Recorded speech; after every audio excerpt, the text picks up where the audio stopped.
Sabudana has received a quite a bad reputation in last few years because of its high starch content, but I feel occasional indulgence with balanced nutrition is a good approach to eat it. Here's how I increase its nutrition quotient. First up, while preparing, along with roasted peanuts, I add seeds like pumpkin, sunflower, some cranberries, raisins. Number two, I serve it with some veggies or fruit salad or both to raise the fiber content of it. Also, while preparing, I like to add green chutney for a good dose of micronutrient, plus it enhances the taste to the next level. Next, I serve it with some sort of vegetable raita. It's cucumber raita today with its protein and fiber content.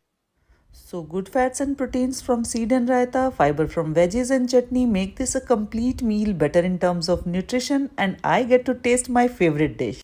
Because ditching or eliminating comfort food is not right.